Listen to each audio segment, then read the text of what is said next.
Buenas tardes, hermanos, hermanas. Vamos a comenzar el estudio de hoy.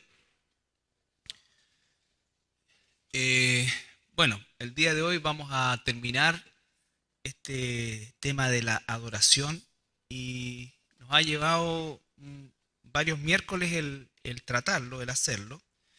Y básicamente porque la idea es que nosotros podamos, como hijos de Dios, asimilar el hecho de que la adoración no es una actividad, ¿ya? La adoración no es una actividad que se relacione específicamente con algún tipo de canción o algún tipo de ritmo en particular más suave, más que, ¿no es cierto? No decimos que no es eso, pero no es solo eso. Y eso debe ser siempre el resultado de una transformación interna real. La adoración es una forma de vida. La adoración tiene que ver con transformación. Los verdaderos adoradores que dice el Evangelio de Juan, dice que lo adorarán en espíritu y en verdad. Entonces, desde adentro hacia afuera, y que todo lo que nosotros, en definitiva, eh, expresemos externamente tiene que venir de una verdadera transformación interna. Y hoy día vamos a ver algunas cosas relacionadas principalmente con el testimonio del apóstol Pablo. Bueno, esto nos llevó tiempo y recuerden que la adoración es la tercera arma espiritual que hemos revisado. La primera de ellas es la palabra de Dios y esa, hermanos, siempre va a ser la primera. ¿Por qué? Porque a través de la palabra de Dios nosotros aprendemos cómo orar, cómo adorar, a hacer las cosas conforme a la voluntad de Dios. Si excluimos la palabra o le damos otra posición, finalmente lo vamos a hacer a nuestra manera, bajo nuestros parámetros, lo que yo quiero, lo que yo siento, como a mí me gusta. Y la verdad que la palabra nos libra de nosotros mismos en primer lugar, ¿no es cierto? Y de cualquier otra cosa o influencia que pueda salir de ella. Bueno, como terminamos, vamos a hacer un recorrido rapidito. Las dos palabras, tanto en el hebreo como en el griego, ambas significan, ¿no es cierto?, postrarse ante alguien superior. Y cuando hablamos de alguien superior y ya lo llevamos al plano de nuestra relación con Dios, esa diferencia, entre comillas, de superioridad es infinita, ¿ya? Y algo de sus atributos revisamos principalmente para contrastarlo con la realidad nuestra, lo cual hace que Él es digno de adoración absolutamente. Y la adoración no puede estar desligada de lo que es el temor de Dios. Un verdadero adorador será alguien que tiene temor de Dios. Una de las cosas, hermanos, que se ha perdido y que desgraciadamente es parte del tiempo que vivimos, es que la iglesia cristiana ha abandonado la doctrina, ha abandonado la palabra de Dios, ¿no es cierto? Y eso hace que abandonen el temor de Dios. Y por eso es que muchas veces se hacen tantas cosas que están tan reñidas con la verdad de Dios, porque ya se ha perdido el temor de Dios, la reverencia y la obediencia a su palabra. Y se ha cambiado eso por otras cosas, en fin, situaciones que no vale la pena detallar, pero obviamente si la iglesia quiere eh, recuperar, ¿no es cierto? Y estoy hablando en términos generales, si la iglesia quiere recuperar verdaderamente el impacto que debemos tener en la cultura y en la vida de los inconversos, tiene que volver a la palabra, ¿ya? Tiene que volver a la palabra. Cuando la iglesia permitió que el mundo entrara, ¿no es cierto?, y el mundo tomara posesión de las estrategias, de todo, ¿no es cierto?, lo que en definitiva tiene que ver con el pecado de colocar el foco en las personas y no en Dios. O sea, cuando la iglesia se centra en las personas, en las necesidades de las personas, no estoy diciendo que la iglesia no las cubra en términos de cuerpo propiamente tal, pero el centro no somos nosotros, la iglesia no existe por nosotros, la iglesia existe para adorar a Dios, ¿ya? Y si Dios no es el foco de esa adoración, entonces van a ser las necesidades de la gente, todo, y la iglesia, por supuesto que estamos participando también en todas las otras áreas que implica esto, pero el punto de partida es la adoración a Dios, ¿ya? Y eso no puede ser sino en función de la palabra. Entonces la iglesia se transformó en un asistencialismo, se transformó en caridad, se transformó en muchas cosas que sí efectivamente deben producirse en una iglesia, ¿no es cierto? Pero no es ese el foco de la iglesia. El foco de la iglesia es adorar a Dios. Como consecuencia de eso, todo lo demás tiene que venir. Yo no sé si me explico bien, pero a veces las personas tienden a tomar algunas cosas que uno dice y llevarlas a un plano de que prácticamente nosotros, ¿no es cierto?, solamente una cuestión cerebral, que no hay emociones. No, no, no es así. Cualquier cristiano verdadero que no se emocione con las cosas de Dios, es difícil pensar que no pudiera ser así. Pero otra cosa es tomar eso como un elemento, ¿no es cierto?, doctrinal, o un elemento eh, eh, al nivel de la doctrina. No es así. O sea, si tus emociones no están basadas en la doctrina, o sea, si no es la doctrina la que te produce estas emociones, es solamente eso, emociones, que te puede producir una película, en fin, una canción, lo que sea. Entonces, el temor de Dios. ¿Cómo no nos vamos a emocionar del temor de Dios? Saber quién es Él y cómo Él, ¿no es cierto?, obra y opera. Vimos en el Nuevo Testamento nuestra situación fundamental esto, porque uno de los grandes beneficios que nosotros tenemos de nuestro estado actual es poder adorar a Dios, al Dios verdadero. ¿Ya? Por eso es que jamás hombre alguno o criatura puede tomar lo que a Dios y solo a Dios le pertenece, que es la adoración. Algo de la perspectiva de la adoración en el Antiguo Testamento, principalmente basado en lo que era el culto en el templo. Y en el Nuevo Testamento nos encontramos con este pasaje que es muy importante recurrir cada vez a él cuando hablamos del tema de la adoración, porque aquí se concentra todo lo que para los judíos, los fariseos, los samaritanos, en fin, representaba el concepto de la adoración, ¿no es cierto?, que estaba ligado en este caso, a un lugar específico, Jerusalén o Samaria. Pero Jesús dice una cosa importante, ¿no es cierto? Créeme, la hora viene cuando en este monte ni en Jerusalén adoraréis al Padre. Más la hora viene y ahora es cuando los verdaderos adoradores adorarán al Padre en espíritu y en verdad. Porque también el Padre tales adoradores busca que le adoren. Entonces le dice, mujer, créeme que ya llegó la hora, porque Él es el que marca esa hora, ¿no es cierto? En que ni aquí, ni allá, ni griego, ni escita, ni nada, sino que los verdaderos adoradores tendrán una característica que será en espíritu y en verdad. ¿Ya? Y vimos lo que era el espíritu, vimos lo que era la verdad, siempre la palabra, ¿no es cierto? Vimos ahora ya entrando directamente al plano de lo que es la adoración, que la adoración, y si somos adoradores y verdaderos adoradores, nosotros no estamos en función de lo que Dios me va a dar, sino que en función de lo que yo voy a dar a Dios. Ya Dios me ha dado la salvación, me ha dado vida eterna, me ha dado todo lo que necesito para la vida y la piedad, y ahora yo tengo que ofrecer mi vida bajo esos parámetros en sacrificio vivo, santo y agradable a Él, ¿no es cierto?, que es nuestro culto racional, como dice Romanos, en función de la adoración. Y vimos dos ejemplos, algo del Antiguo Testamento que era una cosa más ritualística, pero en el Nuevo Testamento ya es un concepto de entrega, ¿ya? El centro de la adoración, siempre el Padre, y acá es en lo que hemos estado trabajando en la semana pasada y antepasada, ¿no es cierto?, que es el concepto de que la adoración es transformación. Un verdadero adorador es un hombre, una mujer transformado.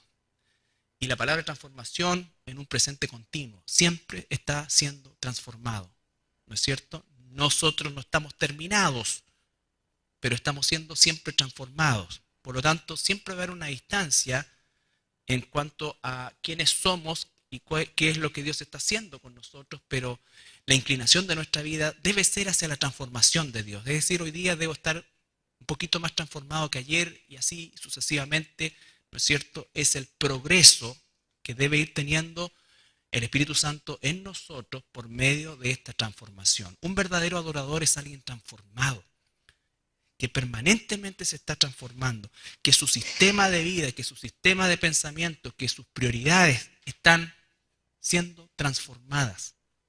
Están siendo transformadas. Y eso se va expresando en una forma de vida distinta conforme a la voluntad de Dios. ¿Ya?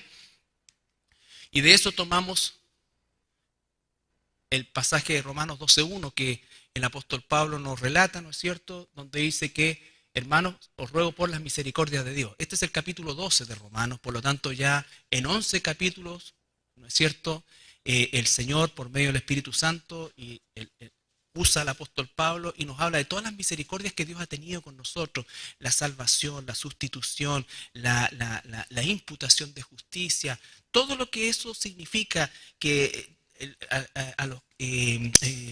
la paga del pecado es muerte, pero la dádiva de Dios es vida eterna en Cristo Jesús, Romanos 6:23. Entonces, todas esas son las misericordias de Dios. Entonces, en virtud de todas esas misericordias, un corazón, un cristiano, un hijo o hija de Dios, adorador, responderá presentando su vida, su cuerpo como un sacrificio vivo. Será algo natural dentro de lo sobrenatural. ¿Ya? Se entregará, eso es lo que está diciendo. Y lo hará sabiendo que no se va a conformar, pero primero dice que ese sacrificio vivo es un culto racional, no emocional, racional. No es lo que yo creo, Señor, te doy la luna, todo lo que tengo es tuyo. Es mentira, eso no es racional. Porque cuando el Señor te pide algo, inmediatamente cacareamos. Racional significa qué es realmente Dios, lo que significa ser un sacrificio vivo para ti. ¿Qué es lo que es un sacrificio vivo? Y lo hacemos, ¿no es cierto? No, lo primero es no estructurarnos a la manera de pensar del mundo, aunque estamos en el mundo, pero no somos del mundo. Y Dios nos ha dejado en el mundo con un propósito. Por lo tanto, quienes somos determina nuestras prioridades. Quienes somos determina qué hacemos. Y lo primero que un cristiano debe hacer es no conformarse, no estructurarse al sistema de prioridades del mundo, al sistema de moralidad del mundo, ¿no es cierto? A todo eso que es del mundo, pero que nosotros estamos en el mundo. ¿Ya? Por eso es que es tan herético, tan pecaminoso, cuando el cristianismo pretende a través, por ejemplo, de la política, alcanzar metas, entre comillas, espirituales. Es imposible. Y eso ocurre, hermanos, por medio de esto. ¿Renovación de qué?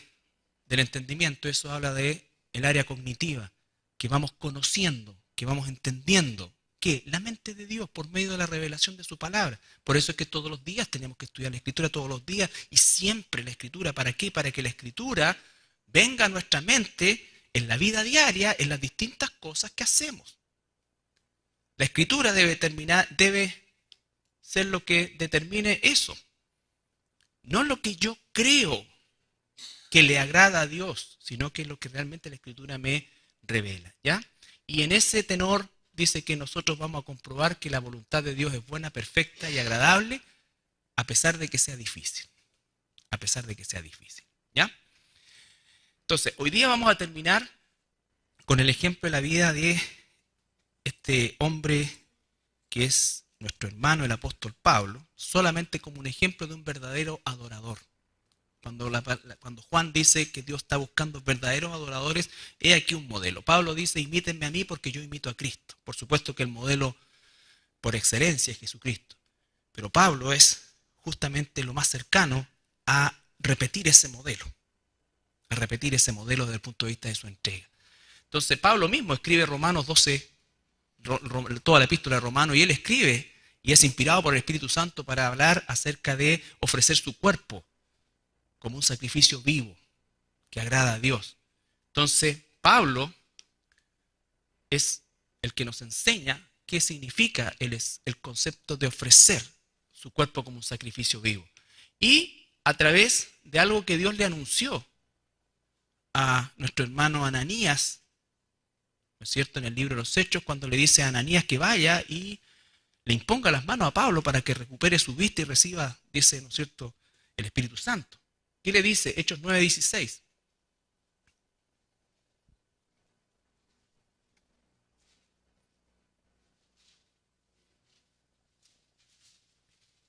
Porque yo le mostraré cuánto le es necesario padecer por mi nombre. Bien. Entonces lo primero que dice el Espíritu Santo, lo que le dice el Señor a Ananías, es que Pablo va a padecer por causa, mucho. Va a padecer por causa de qué cosa? Del ministerio que Dios le iba a dar. Ahora, los sufrimientos de Pablo, ¿no es cierto?, fueron realmente atípicos a lo que pudiéramos decir nosotros el concepto del cristianismo, pero lo que nos está diciendo ahí a todos nosotros es que el ministerio, y cuando digo ministerio, No me estoy refiriendo exclusivamente al pastorado, sino que el ministerio que cada uno de nosotros. La Biblia dice en Efesios que la función, por ejemplo, de los pastores, de los maestros, es preparar a los hermanos, a la hermandad para la obra del ministerio. Tú tienes una obra de ministerio, tú ministras personas inconversas, cristianos, en fin, ¿cómo es que ministramos? Entonces, el prepararnos para eso implica justamente conocer y practicar la voluntad de Dios. Pablo está recibiendo este primer mensaje, ¿no es cierto?, de que su ministerio va a estar mediado siempre, siempre por una situación difícil. Ahora, todos los cristianos estamos nadando contra corriente. Una de las cosas que un cristiano tiene que convencerse es que el mundo odia el cristianismo, odia a Cristo, odia la Biblia, odia y nos odia. A lo mejor ellos no lo saben o no están tan conscientes, pero eso es lo que realmente, esa es la relación que existe con el mundo. Cuando se cree por parte de los cristianos que estamos casi en una tregua y casi que podemos nosotros unirnos con el mundo porque ya el mundo nos acepta. No, el mundo nunca, jamás ha aceptado ni aceptará el mensaje de la cruz, ni a Jesús, ni a los hijos de Dios. ¿Están? Que no nos sea tan evidente o no sea evidente hoy, no significa que no está ahí. Entonces, eso es lo que nosotros tenemos que saber. El mundo nos odia, pero nosotros estamos llamados a llamar al arrepentimiento del mundo y amar, ¿no es cierto?, a las personas, aun cuando éstas ni siquiera son cristianas. Pero no olvidar eso. Eso es lo que se pierde, o eso es lo que se olvida a la hora de entrar el mundo a la iglesia. Entonces, cuando las iglesias se enfocan para que el mundo, la gente del mundo, se sienta bien, no se sienta atacada, no se sienta... Obviamente estamos tomando estrategias humanas. No estoy diciendo que tiene que ser esto un desagrado o una falta de respeto. No, lo que estoy diciendo es que si no es la palabra lo que atrae a un pecador a los pies de Cristo, entonces cualquier cosa que nosotros inventemos, aunque entre comillas de resultado, estamos absolutamente fuera de la voluntad de Dios. Porque el que edifica su iglesia es Dios. Nosotros somos y debemos proclamar la verdad de Cristo. Y la verdad de Cristo parte por un llamado, lo hemos dicho siempre, un llamado al arrepentimiento. Si una persona, si un inconverso no reconoce su condición, verdaderamente no tiene nada que recibir. No tiene nada que recibir. Entonces Pablo es un ejemplo de un adorador en espíritu y en verdad. Él tuvo, por supuesto, sufrimiento físico. Estamos hablando de que ofreció su cuerpo, un verdadero adorador ofrece su vida, su cuerpo, en sacrificio. Ahora, los ejemplos que vamos a ver acá de la vida de Pablo, por supuesto que son solamente descriptivos, no son prescriptivos, no significa que tenemos que llegar a sufrir eso para ser un verdadero adorador. Tenemos circunstancias distintas, aun cuando hoy mismo existe persecución y hermanos nuestros en países musulmanes, ¿no es cierto?, están siendo torturados, asesinados, desplazados, en fin, todos esos elementos, pero en nuestra realidad, ¿ya?, no estamos viviendo esto. El colocar esto no es nosotros sentirnos solamente poca cosa frente a lo que vivimos, sino que es aprender de alguien que vivió situaciones tan extremas, ¿no es cierto?, pero con el mismo espíritu con el cual hemos sido sellados todos nosotros para el día de la redención. Ese mismo espíritu, el que opera en nosotros y el que operó en Pablo, entonces es el mismo espíritu que nos va a guiar a vivir una vida que agrade y adore a Dios en las circunstancias difíciles que nos toque vivir. 2 Corintios 4, 7 al 11.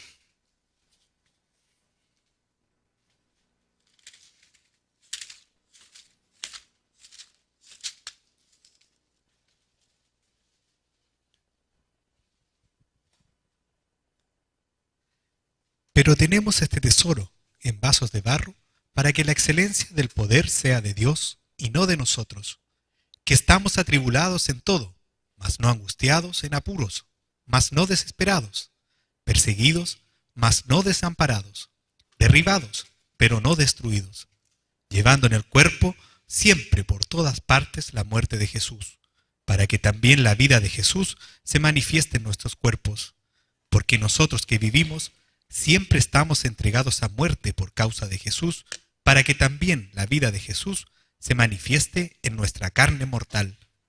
Ya. Entonces dice, tenemos este tesoro, tenemos un tesoro, pero nosotros somos el vaso de barro. ¿Ya? ¿Para qué? Para que nunca la gloria sea de nosotros, ni para nosotros. Entonces, somos vasos de barro. Eso es lo que dice el Señor. Sin embargo, Dios en su gracia ha depositado este tesoro. Por lo tanto, nosotros tenemos que cuidar el tesoro y hacer con el tesoro lo que Dios manda que hagamos con el tesoro. Protegerlo, cuidarlo, defenderlo, compartirlo, proclamarlo. No cambiarlo, no modificarlo. ¿Ya? Entonces dice, esa es la labor. Estamos hablando de un verdadero adorador. La palabra adoración no aparece ahí, pero está implícito. Cuando agradamos a Dios, estamos adorando a Dios. Cuando hacemos todo para la gloria de Dios, estamos adorando a Dios. La adoración es obediencia. Dice el versículo 8 que estamos atribulados. ¿En qué? En todo. En todo. Más no angustiados. Un hijo, una hija de Dios, frente a la tribulación, responde un verdadero adorador no angustiado, no deprimido, aun cuando puede tener momentos difíciles, momentos emocionalmente difíciles, en apuros, mas no desesperados, perseguidos, mas no desamparados, derribados, pero no destruidos. Entonces, habla de todas las cosas que le suceden a Pablo, que nos suceden a nosotros y que nos va a tender a bajonear, a claudicar, a abandonar, ¿no es cierto? Lo que sea, pero no, ¿qué es lo que movía la pasión que este hombre tenía? Este hombre sujeto a pecado igual que nosotros. Él tenía la claridad de la prioridad en su vida. Eso, hermanos, es adoración. Nosotros tenemos un trabajo, tenemos una familia, tenemos muchas y hacemos muchas cosas, pero si perdemos el foco de la claridad, de lo más importante, de lo que debe mover nuestra vida, vamos a tener a Cristo como un anexo más dentro de las muchas cosas que tenemos que hacer. Y eso determina que cuando hacemos las cosas para Jesús, y Jesús está en mi prioridad, entonces hacemos las cosas para la gloria de Dios. Y ahí estamos adorando a Dios.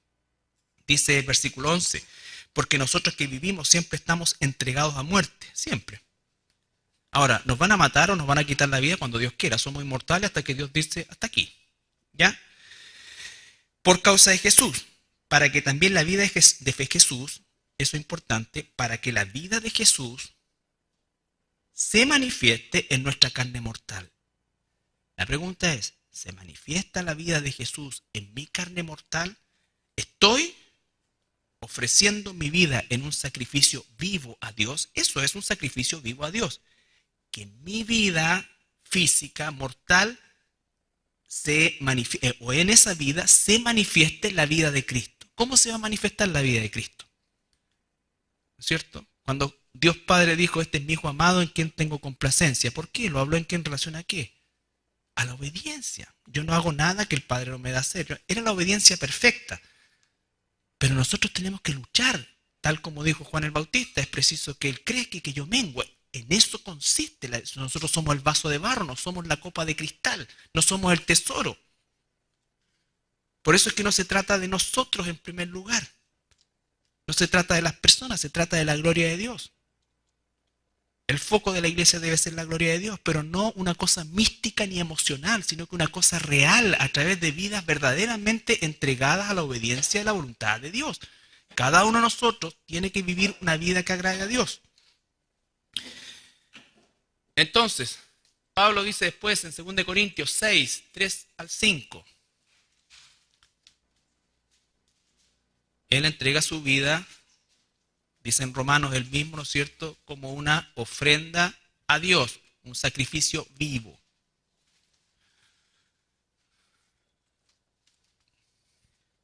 No damos a nadie ninguna ocasión de tropiezo, para que nuestro ministerio no sea vituperiado.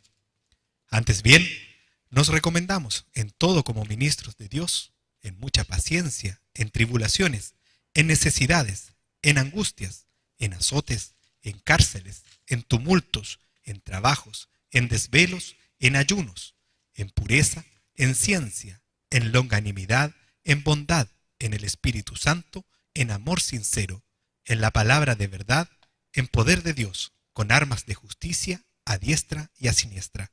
Ya. Entonces lo que está diciendo ahí, una vez más, no damos a nadie ocasión de tropiezo, antes bien nos recomendamos como ministros de Dios. Hay que contextualizar esto. Hoy día recomendarse como un ministro de Dios no tiene una mayor complicación y en algunos casos algunos pueden considerar erróneamente, ¿no es cierto? Pero pueden considerar que es casi un plus. Pero en este tiempo, declararse cristiano era firmar una sentencia de muerte, declararse ministro de Cristo era firmar una sentencia de muerte. Por lo tanto, él, en la valentía, él dice, yo me presento como un ministro de Dios, no se presentaba como un rabino, no, como un ministro de Dios. Y dice, en mucha paciencia, en tribulación, en necesidad, en angustia, en azote, en cárcel, en tumulto, en trabajo. O sea, nada impedía, nada paraba a Pablo. Era incombustible su pasión por el Señor en todas las cosas que vivió. No estoy diciendo, vuelvo a insistir, las condiciones, las circunstancias son otras. Pero todos nosotros podemos tener, y de hecho tenemos, cosas que nos impiden desarrollarnos como hijos de Dios y realmente transformarnos en esos adoradores que muchas veces Satanás usa cosas para que no lo hagamos. Pero nosotros se lo permitimos. ¿Ya? 2 Corintios 11. Vamos a leer rapidito. 11. 23 al 28. Estamos hablando del ejemplo de un verdadero adorador. Un verdadero adorador es alguien que verdaderamente ofrece su vida como una ofrenda viva, su cuerpo como una ofrenda viva. Capítulo 11, versículo 23 al 28. ¿Son ministros de Cristo? Como si estuviera loco hablo. Yo más, en trabajos más abundante, en azotes sin número, en cárceles más, en peligros de muerte muchas veces. De los judíos 5 veces he recibido 40 azotes, menos uno. 3 veces he sido azotado con varas, 1 vez apedreado, 3 veces he padecido naufragio. 1 noche y 1 día he estado como un náufrago en alta mar.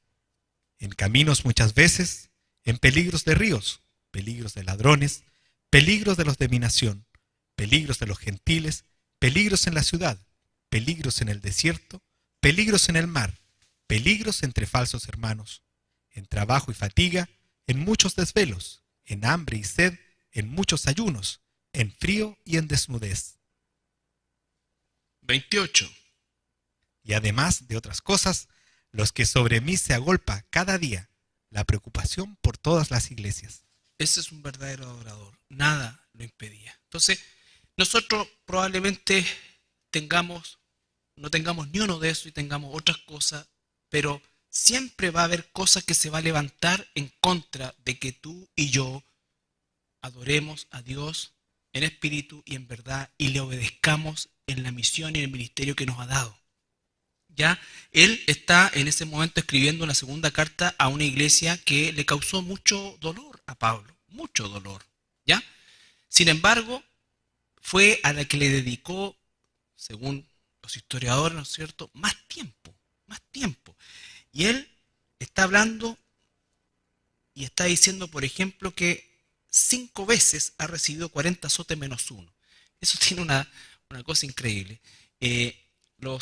La ley, en el Deuteronomio sale, ¿no es cierto?, que se castigaba al hereje, al hereje sobre todo, ¿no es cierto?, con 40 azotes, ¿ya? Pero tenía bien especificado una serie de cosas. De partida, el azote con que se le hacía era de una sola cuerda y de puro cuero. Con el tiempo, los fariseos, con los siglos después, los fariseos hicieron muchas modificaciones, ustedes saben. Y una de esas era que ellos hablaban de 40 azotes menos 1. Porque la ley hablaba de 40. Entonces ellos decían que eran más misericordiosos que la ley porque le daban 39. Y el látigo que ocupaban en el tiempo del Deuteronomio no es el mismo látigo que ocupaban en el tiempo de Jesús o de Pablo, que era un látigo de 3 tiras, con vidrios, con huesos, con todo. Ese es el látigo romano. Y además habían hecho un sistema en que le pegaban 20 y tantos por un lado y el resto en el pecho. Pablo 5 veces, no una, no dos, no tres, 5 veces.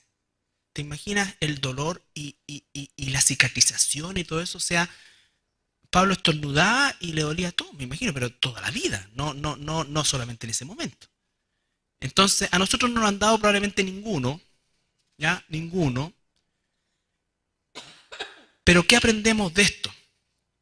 Apedreado 3 veces en naufragio, en todas partes había oposición, cumpliendo lo que se dijo en Hechos 9. En todas partes, pero él, ¿por qué se empujaba, se impulsaba? Entonces, ¿qué aprendemos nosotros de esto? Si yo realmente quiero ser un verdadero adorador, tengo que saber que hay un costo en mi cuerpo también que yo tengo que someter. Si nosotros no nos levantamos temprano a orar o no oramos en ningún rato del día, por las razones que sean, porque estamos cansados, porque esto, pensemos en esto. Esto no, Pablo no, el Espíritu Santo no escribió esto para que nosotros emuláramos esto, sino que usáramos esto como el impulso para vencer nuestros propios males. Nuestros propios males. Entonces nosotros nos duele la cabeza y no venimos a la iglesia, por ejemplo. Tenemos un problema, una dificultad, no venimos a la iglesia. Entonces, miro a Pablo. Ya, sí, Jesús es perfecto. Miro a Pablo. Que Pablo decía, hagan como yo porque yo hago como Cristo. Entonces, de eso se trata. Un verdadero adorador vence la desidia, vence la flojera. Vence eso en el poder del Espíritu. Y aunque le cuesta al principio, aunque, lo que sea, pero lo va a hacer, lo va a hacer. Va a aprender a hacerlo. No hacerlo como él o ella cree. Aprender a hacerlo. Y eso, hermanos, va a ir dándonos otra dimensión de vida. La pasión no es algo, la pasión por el Señor, a diferencia de las pasiones humanas, no viene como una gran carga emocional y un entusiasmo inmediato, sino que viene de un proceso de hábito que te va a conducir a una pasión. La pasión por las cosas del Señor, por realmente la pasión por la obra de Dios en mi vida y a través de mi vida. Entonces, alguien que es un verdadero adorador es alguien que está verdaderamente, que nada le impide hacer la obra de Dios. ¿Me explico? Ese es el sentido. Yo mismo me veo reflejado en esto, en el sentido de lo débil y lo realmente lejos que uno puede estar de eso. Pero no es, vuelvo a insistir, esto no es prescriptivo, esto no significa que esto es lo que tenemos que pasar para ser un verdadero adorador. No, de esto es lo que tenemos que aprender en nuestra situación particular. Pero todos los que estamos aquí somos flojos para orar, somos flojos para estudiar, somos flojos para esto. Entonces, ¿cuánto más vamos a hacer? Ya no nos están persiguiendo, no es esto. Pero ¿y esto? En el nivel en que estamos, un verdadero adorador hace eso. Hay personas que dicen, mire, yo todo el día, y ya se le he dicho cuántas veces, todo el día yo estoy cantando al Señor y le canto y le ando, sí, pero ¿cuántas veces qué está aprendiendo a leer? Sí, porque en realidad yo soy malo para leer, soy malo para orar, en realidad, pero esa actividad es egoísta. Y está pensada en lo que yo quiero hacer y lo que a mí me gusta y no lo que necesito hacer. Ahora, esto no es lo negativo, en no hacer esto, en no vivir desde aquí, a eso me refiero. A veces las personas creen que uno no quiere casi que cante, que no levante las manos, no. ¿Sabes qué pasa? Que si eso no viene de esto, de esta transformación, va a resultar algo egoísta. Porque es lo que a mí me gusta hacer. A mí me gusta danzarle al Señor. Está bien. Pero está ocurriendo esto. Es esa danza, ese canto, ese baile, esa canción, fruto de esa transformación interna, o es eso no.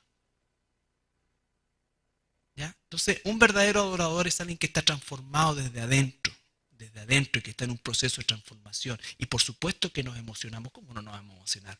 ¿Cómo no vamos a emocionarnos con la palabra de Dios? ¿Cómo no vamos a emocionarnos? ¿Cómo no vamos a querer cantar a Dios? Pero tiene que venir de eso. De eso. Por eso es que enfocamos tanto en esto. Bueno, Pablo sufrió en su propio cuerpo lo que significa, ¿no es cierto?, ofrecer su cuerpo en un sacrificio vivo. Ofrecer su cuerpo en un sacrificio vivo. Él no abandonó, él siguió. ¿Por qué? Porque tenía una convicción absoluta, que es la que muchas veces nos falta a nosotros. Somos hijos de Dios, pero necesitamos convicción, necesitamos pasión. Y la pasión no expresada en lo que nosotros consideramos que es pasión, sino que pasión por las cosas de Dios, pasión por el crecimiento que Dios tiene para nosotros. ¿Ya?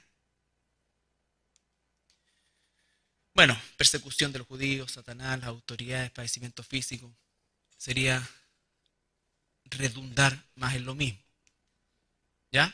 Sin embargo, no solamente venía todo eso, esa pasión externa, reflejada, ¿no es cierto?, sino que también había una transformación interna en Pablo. Un verdadero adorador está transformado de adentro, ¿no es cierto?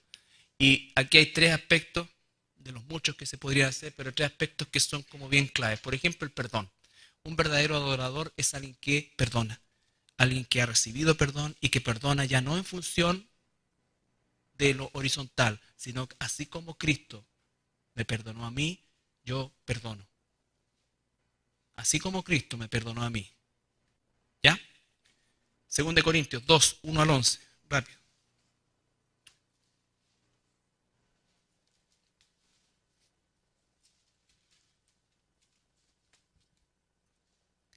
Esto pues, determiné para conmigo, no ir otra vez a vosotros con tristeza.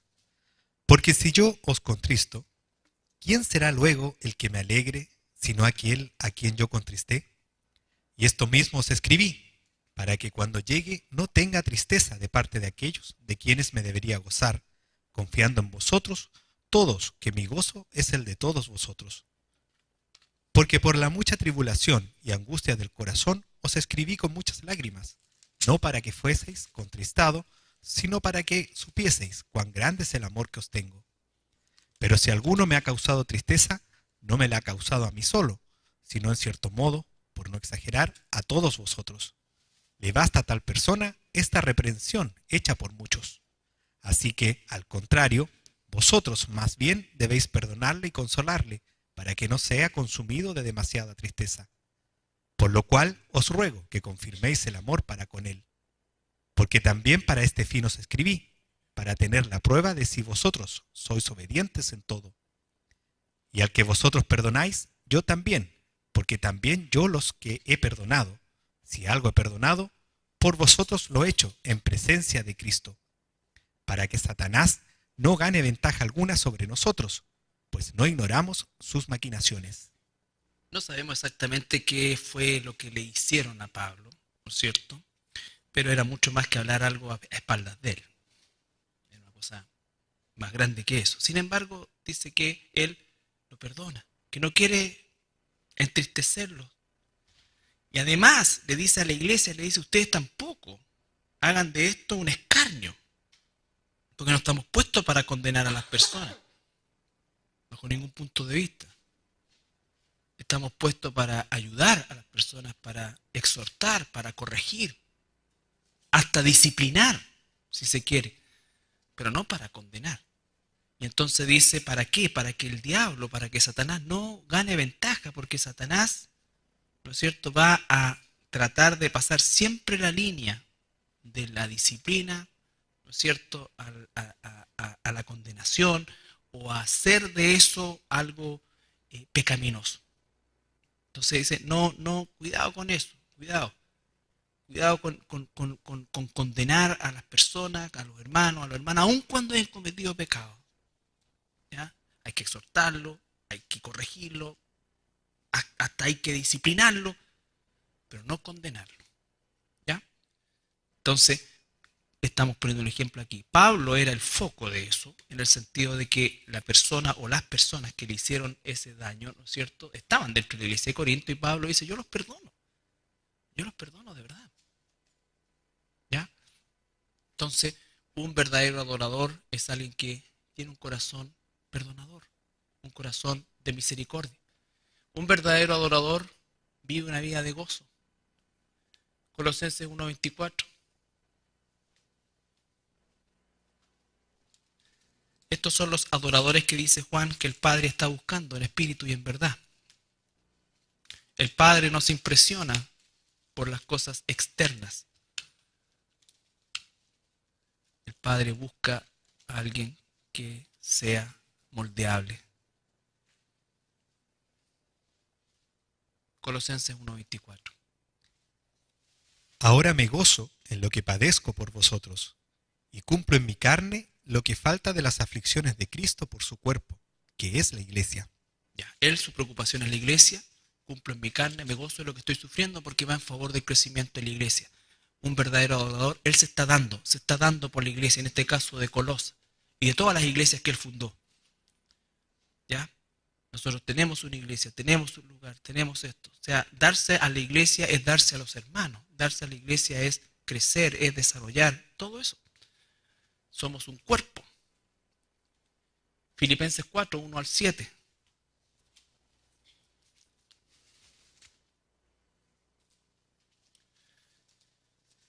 Bien. Así que, hermanos míos, amados y deseados, gozo y corona mía, estad así firmes en el Señor, amados. Ruego a Evodia y a Sintique que sean de un mismo sentir en el Señor. Asimismo te ruego también a ti, compañero fiel, que ayudes a estas, que combatieron juntamente conmigo en el Evangelio, con Clemente también y los demás colaboradores míos, cuyos nombres están en el libro de la vida. Regocijaos en el Señor siempre. Otra vez digo, regocijaos. Vuestra gentileza sea conocida de todos los hombres. El Señor está cerca. Por nada estéis afanosos, sino sean conocidas vuestras peticiones delante de Dios en toda oración y ruego, con acción de gracias. Y la paz de Dios, que sobrepasa todo entendimiento, guardará vuestros corazones y vuestros pensamientos en Cristo Jesús. Ya. Entonces Pablo, cuando escribe esta carta a los filipenses, él está en su primer encarcelamiento en Roma, del que fue liberado, pero él estando encarcelado, su preocupación y su ocupación es justamente en este caso de la iglesia de Filipo. Él siempre se está dando. Él le habla al hermano, ¿no es cierto? Y le dice, por favor, estas hermanas que combatieron conmigo y que ahora están peleadas, ayúdalas a que vuelvan en sí, a que se reconcilien. No, pues no estaba ¿qué me importa que se las arreglen ellos? No, siempre preocupado, dando, ¿no es cierto? Y él dice, él les da ánimo, preso. Y dice, regocíjense en el Señor, que vuestra gentileza sea conocida por todo el Señor, está cerca. Entonces, eso es un verdadero adorador. ¿Ya? Ese es un verdadero adorador. Cuando en la situación adversa, en vez de amurrarse, en vez de amargarse, sigue dándose, eso es un verdad, eso es lo sobrenatural. Eso es lo sobrenatural. Lo natural es aquí decir, ya, bueno, estoy preso y que más encima nadie me ha venido a ver. Nadie se preocupa de mí. Entonces, un verdadero adorador es eso. ¿Por qué? Porque está dando. Y cuando decimos dando, estamos ofreciendo nuestro cuerpo a Dios. Y Dios lo usa en favor de otro. En favor de otro. Valentía y dominio propio. 2 Timoteo 1:7. Un verdadero adorador es valiente.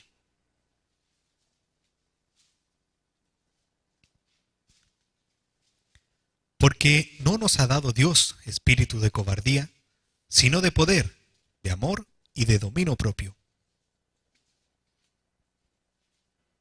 Valentía, poder, amor, dominio propio. Un verdadero adorador. Valentía, amor, poder, dominio propio. ¿Ya? Dominio propio. Entonces, eso es transformación interna. Un verdadero adorador vive así. Vive así. Y su vida permanentemente la está, como es un vaso de barro, está permitiendo que el Espíritu Santo lo lleve y lo forme en esa dirección. En esa dirección. Y finalmente, una vida que vale la pena vivir, puse ahí arriba. ¿Por qué? Porque estamos viendo el ejemplo de la vida del apóstol Pablo. Vuelvo a insistir, las circunstancias eran terribles en todo orden de cosas. Sin embargo, esas circunstancias difíciles son circunstancias que también nosotros tenemos circunstancias difíciles y la pregunta es en el fondo cómo es que vamos a enfrentar eso como un verdadero adorador.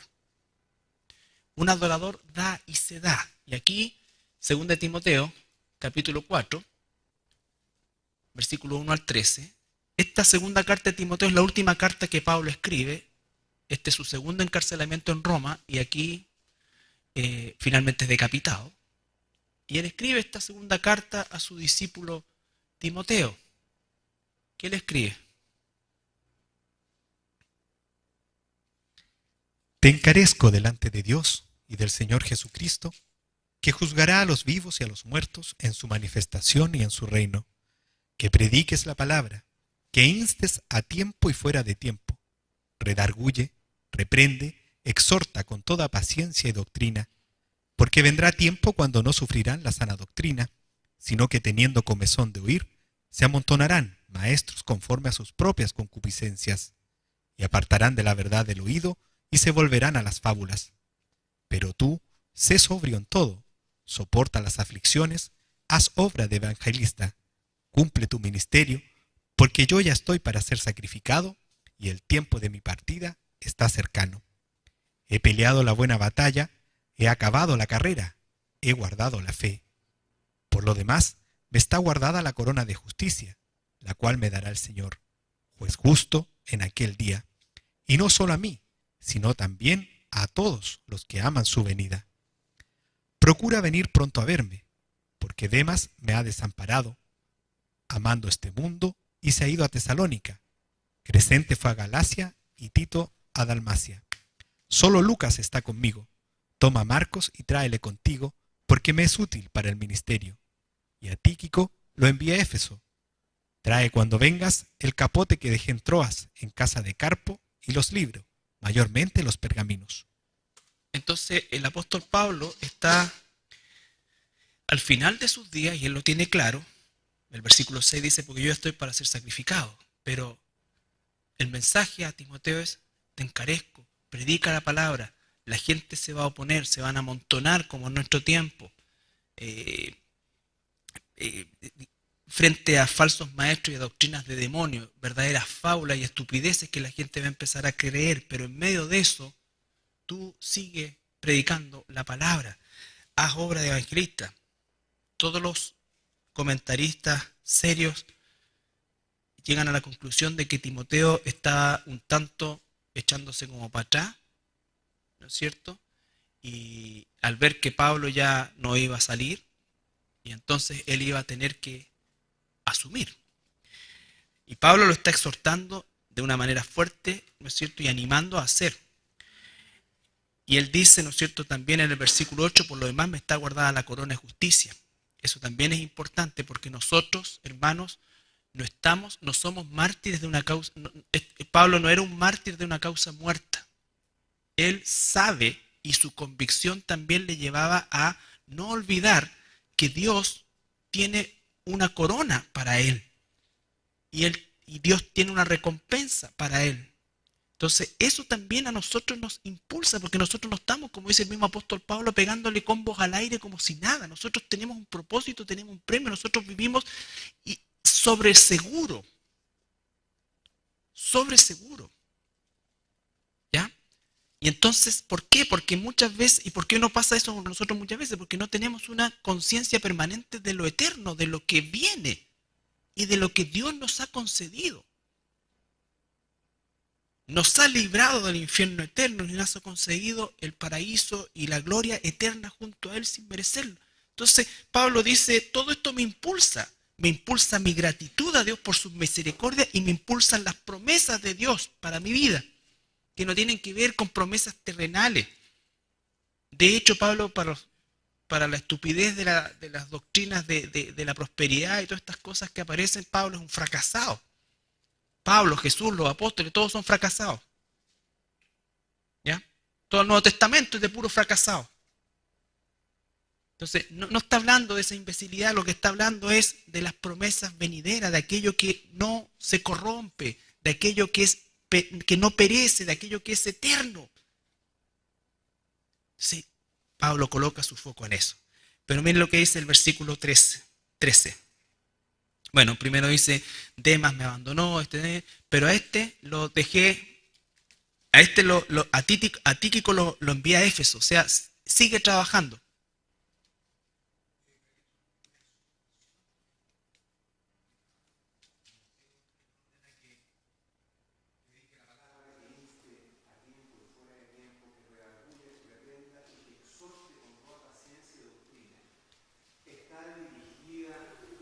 A los miembros de una iglesia específica, es decir, a personas que siguen la sana doctrina para que no se vuelvan hacia la mala doctrina, o está dirigida a todos, a gentiles y a no gentiles. Esa pregunta es muy buena porque efectivamente aquí está enfocado en términos, y todos coinciden en lo mismo por las palabras que usa, que está enfocado en primer lugar, ¿no es cierto?, a la iglesia sana, a no digamos, dejar entrar la falsa doctrina, pero también está dirigida, ¿no es cierto?, a lo que es el evangelismo, desde el punto de vista de lo que significa, más que hablar o no hablar, es no callar. ¿Me entiende? O sea, cosas que no pueden pasar, por ejemplo, en un medio, en un lugar donde nosotros nos movemos, de que nadie sabe que tú eres cristiano. Está bien, si ya hay una semana, está bien, un mes, 2 meses, está bien. Pero tiene que haber una instancia en la que tú prediques el Evangelio, le compartes el Evangelio a las personas, en todo tiempo, en todo tiempo. ¿Ya? Se corrige todo. Cuando habla de corrección, de exhortar, todo eso, obviamente está hablando de cristianos. Corregir. Porque nosotros no corregimos desde el punto de vista ni exhortamos a alguien que está muerto espiritualmente. Lo que hacemos es evangelizamos. ¿Ya? Ahora la palabra obviamente después lo va a corregir todo, pero básicamente está enfocado en los dos flancos, pero el primer flanco es justamente la iglesia, porque está hablando de que apartarán de la verdad el oído, está hablando ahí por ejemplo de los apóstatas, está hablando de todos aquellos falsos que están en las iglesias y de los cuales derivaron las herejías, las primeras herejías. Al morir el apóstol Juan, inmediatamente entró la herejía, pero así como un vendaval a la iglesia primitiva. Y la advertencia siempre es esa, siempre es esa, siempre es esa.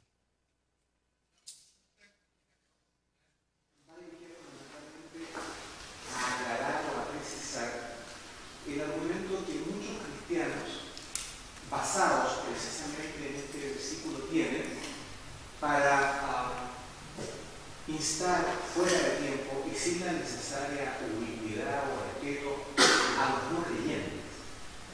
Muchas veces se estiman de que la oportunidad, la ubicuidad o el lugar en que se hace no es importante, porque este mandato es prioritario y más relevante.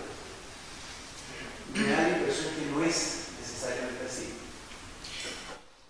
Lo que pasa es que más que, vuelvo a insistir, no es más lo que uno dice que lo que uno calla.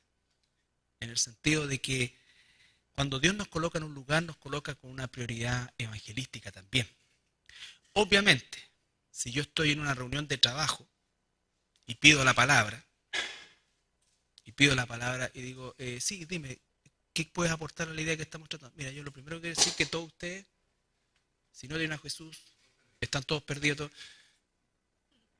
¿Me entiendes? O sea, a eso se refiere. O sea, a ver, no quiero, porque van a salir otros de un extremo que van a decir, no, pero que tú tienes que sí, pero te das cuenta porque también la palabra nos insta a ser de una manera, por ejemplo, en nuestras relaciones laborales. Ahora, por eso es que más que eso tiene que ver con no callar, en el sentido de que cuando hay un momento, esto, lo que sea, pero siempre va a haber, o sea, no puede existir que alguien, porque por ejemplo a veces le dice a alguien, y uno recibe esto, usando lo que pregunta Andrés.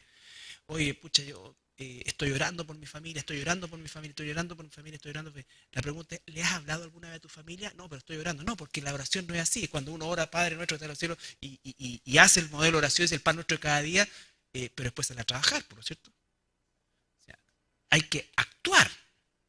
Hay que actuar. Entonces, ocupar instancias, esto. Y hay, cuando hablas fuera de tiempo, es una situación que a veces se toma como en cualquier momento. En cualquier momento yo debo estar preparado, dice la palabra, para dar defensa de la fe. ¿Ya? Y eso implica, oye, ya, bueno, ¿y tú qué tanto pensáis del tema de la fe? Ya estamos en la reunión de trabajo, pero a mí me preguntan ahora, volveo al ejemplo, y me dicen, ya, pero oye, ¿y esto? Y tú tienes la oportunidad de predicar. ¿Me entiendes? Me explico. ¿Ya? Tú tienes que estar siempre preparado. No creo que pasen 3 años o 2 años o 1 año sin que nunca tengan la oportunidad. Pero a veces las oportunidades para nosotros, como yo siempre les digo, o sea, cuando tú estás en un trabajo y está esto y eres jefe y tienes que cumplir con una obligación, que también es parte del testimonio, y yo soy tu jefe, yo no puedo, digamos, aceptar el hecho de que tú me digas que llegas media hora tarde porque está en tu tiempo devocional. ¿Ya? Entonces, o que en el fondo fuiste o no hicieron el trabajo porque se dedicaron a evangelizar. Tenían que ir a tal parte, hacer tal trabajo, todo, bueno, no lo hicieron, llama al cliente y dice, oye, ¿qué pasó? No llegaron esto y tal, y después yo te llamo y te pregunto, oye, ¿qué pasó? No, es que ¿sabes qué? Que nos quedamos evangelizando, haciendo la obra del Señor en la plaza, no. ¿Ya? Más o menos así, más o menos así. Hay que estar siempre preparado para dar defensa de la fe y hay que siempre cuidar la iglesia y exhortar de la falsa doctrina y estar corrigiendo, exhortando, animando, todo lo que eso implica. ¿Okay? Entonces, volviendo al tema de la carta que Pablo escribe, esta segunda carta, en el versículo 13 él dice algo que también es tremendo. Dice, trae cuando vengas el capote que dejé en Troas, algo para protegerse, en casa de Carpo, y los libros, mayormente los pergaminos. Entonces vemos aquí a Pablo, hasta el último momento de su vida, hasta la última temporada de su vida, viviendo con esa pasión, ¿no es cierto? Él podría decir en ese momento, ya, bueno, ¿qué me va a traer esa cuestión total? Ya, esta es la última y me voy a morir. Ya estoy listo para que me decapiten, esto acá. Entonces, pero él no dice, tráeme los pergaminos, tráemelos. Mandé a Tíquico allá, a Éfeso, a esto, acá, a este. Entonces, siempre, nunca. Entonces, esa pasión es adoración. Esa pasión es adoración. Nunca estar pasivo. Nunca estar pasivo. La vida del apóstol Pablo, tomando un poco lo que se preguntaba, nosotros lo vemos hablando con distintos tipos de personas, guardando las distancias que correspondían con aquellos incluso que lo estaban juzgando. No se olviden cuando le pegan porque dice, bueno, yo no sabía que era el sumo sacerdote. Entonces, ¿ya? Y él dice, chuta, pido perdón, me falta el respeto. Entonces, las distancias, todo, pero él estaba inserto dentro de lo que era efectivamente un verdadero adorador. No aparece la palabra adoración ahí. Y el último pasaje en 1 Corintios 15, rápido, 13 al 20, la leemos rapidito.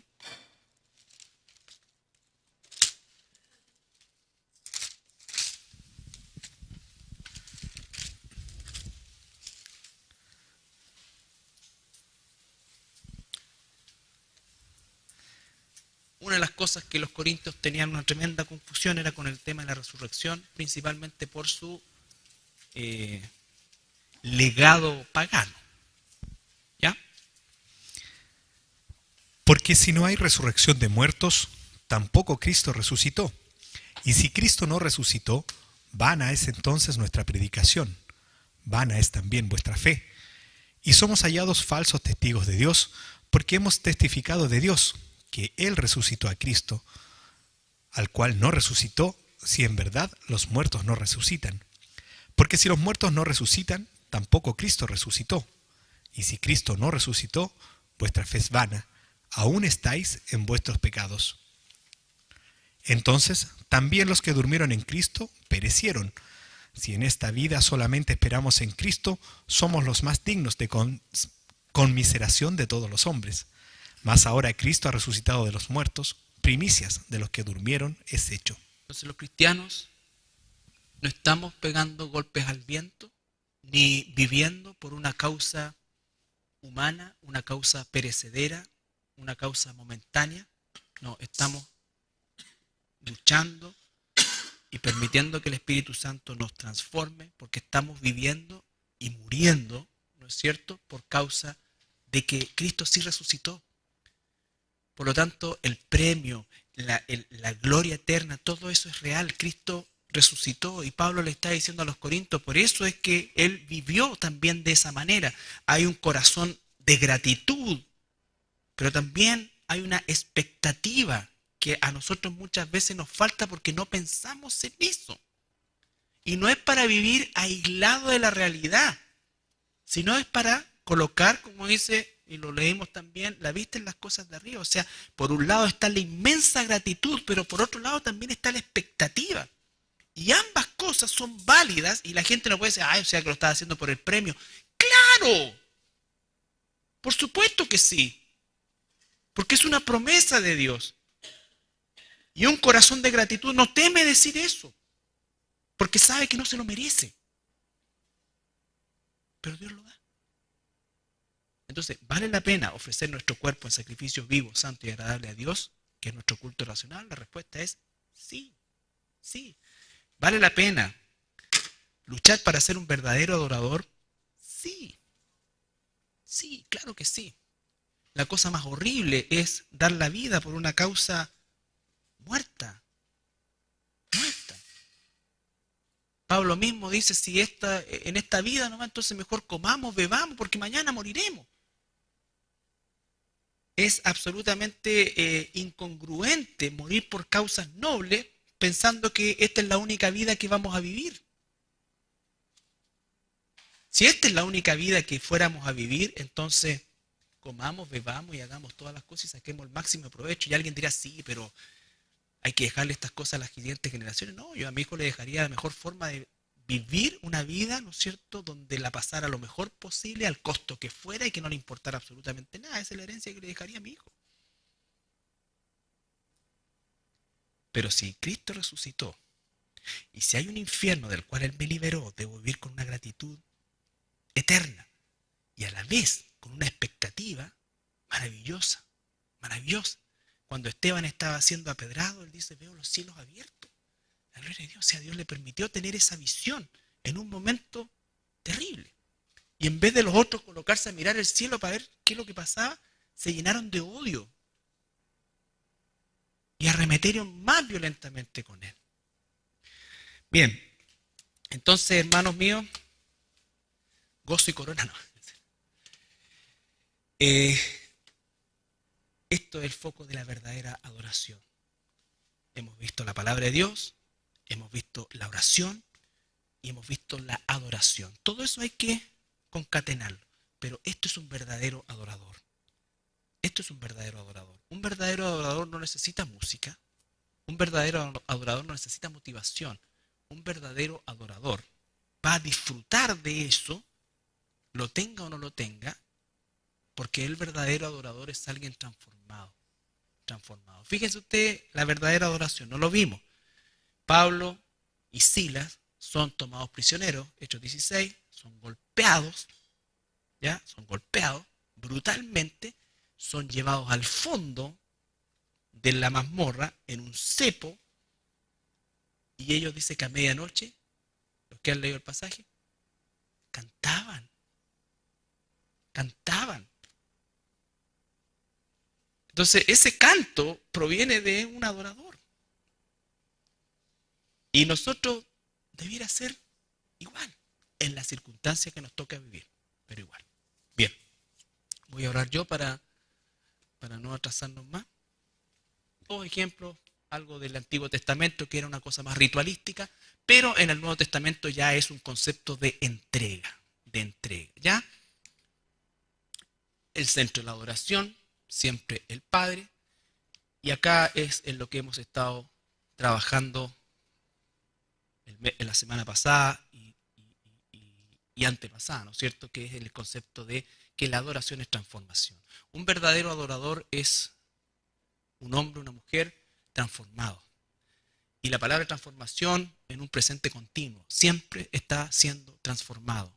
¿no es cierto? Nosotros no estamos terminados, pero estamos siendo siempre transformados. Por lo tanto, siempre va a haber una distancia en cuanto a quiénes somos y qué es lo que Dios está haciendo con nosotros, pero la inclinación de nuestra vida debe ser hacia la transformación de Dios. Es decir, hoy día debo estar un poquito más transformado que ayer y así sucesivamente, ¿no es cierto? Es el progreso que debe ir teniendo el Espíritu Santo en nosotros por medio de esta transformación. Un verdadero adorador es alguien transformado, que permanentemente se está transformando, que su sistema de vida, que su sistema de pensamiento, que sus prioridades están siendo transformadas.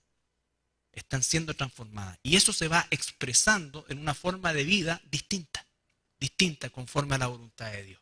¿Ya? Y de eso tomamos el pasaje de Romanos 12:1 que el apóstol Pablo nos relata, ¿no es cierto?, donde dice que, hermanos, os ruego por las misericordias de Dios. Este es el capítulo 12 de Romanos, por lo tanto ya en 11 capítulos, ¿no es cierto?, el Señor por medio del Espíritu Santo usa al apóstol Pablo y nos habla de todas las misericordias que Dios ha tenido con nosotros, la salvación, la sustitución, la imputación de justicia, todo lo que eso significa, que la paga del pecado es muerte, pero la dádiva de Dios es vida eterna en Cristo Jesús, Romanos 6:23. Entonces, todas esas son las misericordias de Dios.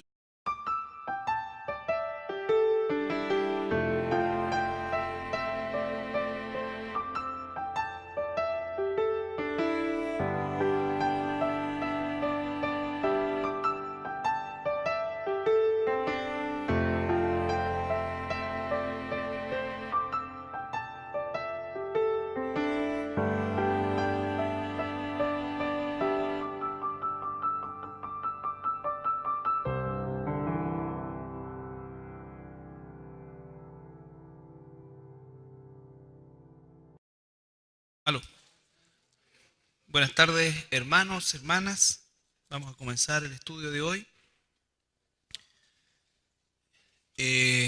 Bueno, el día de hoy vamos a terminar este tema de la adoración y nos ha llevado varios miércoles el tratarlo, el hacerlo. Y básicamente porque la idea es que nosotros podamos, como hijos de Dios, asimilar el hecho de que la adoración no es una actividad, ¿ya? La adoración no es una actividad que se relacione específicamente con algún tipo de canción o algún tipo de ritmo en particular más suave, más que, ¿no es cierto? No decimos que no es eso, pero no es solo eso. Y eso debe ser siempre el resultado de una transformación interna real. La adoración es una forma de vida. La adoración tiene que ver con transformación. Los verdaderos adoradores que dice el Evangelio de Juan, dice que lo adorarán en espíritu y en verdad. Entonces, desde adentro hacia afuera, y que todo lo que nosotros, en definitiva, expresemos externamente tiene que venir de una verdadera transformación interna. Y hoy día vamos a ver algunas cosas relacionadas principalmente con el testimonio del apóstol Pablo. Bueno, esto nos llevó tiempo y recuerden que la adoración es la tercera arma espiritual que hemos revisado. La primera de ellas es la palabra de Dios y esa, hermanos, siempre va a ser la primera. ¿Por qué? Porque a través de la palabra de Dios nosotros aprendemos cómo orar, cómo adorar, a hacer las cosas conforme a la voluntad de Dios. Si excluimos la palabra o le damos otra posición, finalmente lo vamos a hacer a nuestra manera, bajo nuestros parámetros, lo que yo quiero, lo que yo siento, como a mí me gusta.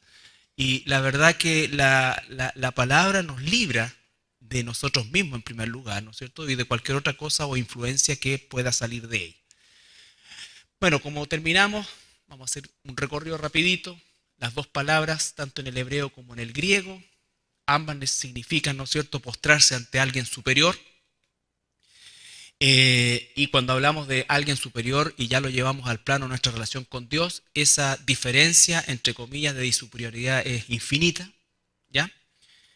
Y algo de sus atributos revisamos principalmente para contrastarlo con la realidad nuestra, lo cual hace que Él es digno de adoración absolutamente.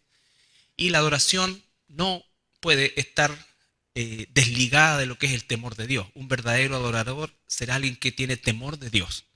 Una de las cosas, hermanos, que se ha perdido y que desgraciadamente es parte del tiempo que vivimos, es que la iglesia cristiana ha abandonado la doctrina, ha abandonado la palabra de Dios, ¿no es cierto?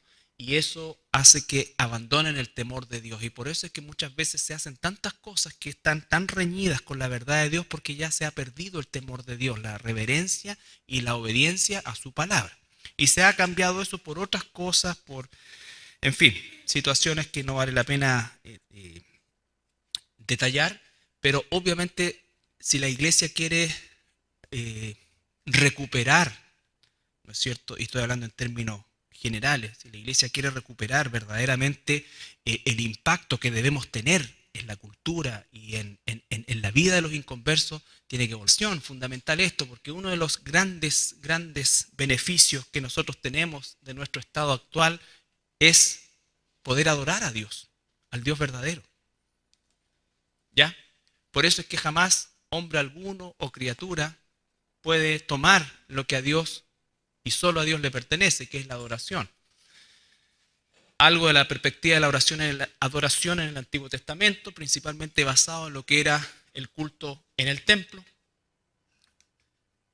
Y en el Nuevo Testamento nos encontramos con este pasaje que es muy importante recurrir cada vez a él cuando hablamos del tema de la adoración, porque aquí digamos, se concentra todo lo que para los judíos, los fariseos, los samaritanos, en fin, representaba el concepto de la adoración, ¿no es cierto? Que estaba ligado en este caso, a un lugar específico, Jerusalén o Samaria. Pero Jesús dice una cosa importante, ¿no es cierto? Créeme, la hora viene cuando en este monte ni en Jerusalén adoraréis al Padre. Más la hora viene y ahora es cuando los verdaderos adoradores adorarán al Padre en espíritu y en verdad. Porque también el Padre tales adoradores busca que le adoren. Entonces le dice, mujer, créeme que ya llegó la hora, porque Él es el que marca esa hora, ¿no es cierto? En que ni aquí, ni allá, ni griego, ni escita, ni nada, sino que los verdaderos adoradores tendrán una característica que será en espíritu y en verdad. ¿Ya? Y vimos lo que era el espíritu, vimos lo que era la verdad, siempre la palabra, ¿no es cierto? Vimos ahora ya entrando directamente al plano de lo que es la adoración, y si somos adoradores y verdaderos adoradores, nosotros no estamos en función de lo que Dios me va a dar, sino que en función de lo que yo voy a dar a Dios. Ya Dios me ha dado la salvación, me ha dado vida eterna, me ha dado todo lo que necesito para la vida y la piedad, y ahora yo tengo que ofrecer mi vida bajo esos parámetros en sacrificio vivo, santo y agradable a Él, ¿no es cierto? Que es nuestro culto racional, como dice Romanos, en función de la adoración. Y vimos volver a la palabra. ¿Ya? Tiene que volver a la palabra. Cuando la iglesia permitió que el mundo entrara, ¿no es cierto? Y el mundo tomara posesión de las estrategias, de todo, ¿no es cierto? Lo que en definitiva tiene que ver con el pecado de colocar el foco en las personas y no en Dios. O sea, cuando la iglesia se centra en las personas, en las necesidades de las personas, no estoy diciendo que la iglesia no las cubra en términos de cuerpo propiamente tal, pero el centro no somos nosotros, la iglesia no existe por nosotros, la iglesia existe para adorar a Dios. ¿Ya? Y si Dios no es el foco de esa adoración, entonces van a ser las necesidades de la gente, todo. Y la iglesia, por supuesto que estamos participando también en todas las otras áreas que implica esto, pero el punto de partida es la adoración a Dios, ¿ya? Y eso no puede ser sino en función de la palabra. Entonces la iglesia se transformó en un asistencialismo, se transformó en caridad, se transformó en muchas cosas que sí efectivamente deben producirse en una iglesia, ¿no es cierto? Pero no es ese el foco de la iglesia. El foco de la iglesia es adorar a Dios. Como consecuencia de eso, todo lo demás tiene que venir. Yo no sé si me explico bien, pero a veces las personas tienden a tomar algunas cosas que uno dice y llevarlas a un plano de que prácticamente nosotros, ¿no es cierto?, solamente una cuestión cerebral, que no hay emociones. No es así. Cualquier cristiano verdadero que no se emocione con las cosas de Dios, es difícil pensar que no pudiera ser así. Pero otra cosa es tomar eso como un elemento, ¿no es cierto?, doctrinal, o un elemento al nivel de la doctrina. No es así. O sea, si tus emociones no están basados en la doctrina. O sea, si no es la doctrina la que te produce estas emociones, es solamente eso, emociones, que te puede producir una película, en fin, una canción, lo que sea. Entonces, el temor de Dios. ¿Cómo no nos vamos a emocionar del temor de Dios? Saber quién es Él y cómo Él, ¿no es cierto?, obra y opera. Vimos en el Nuevo Testamento nuestra situación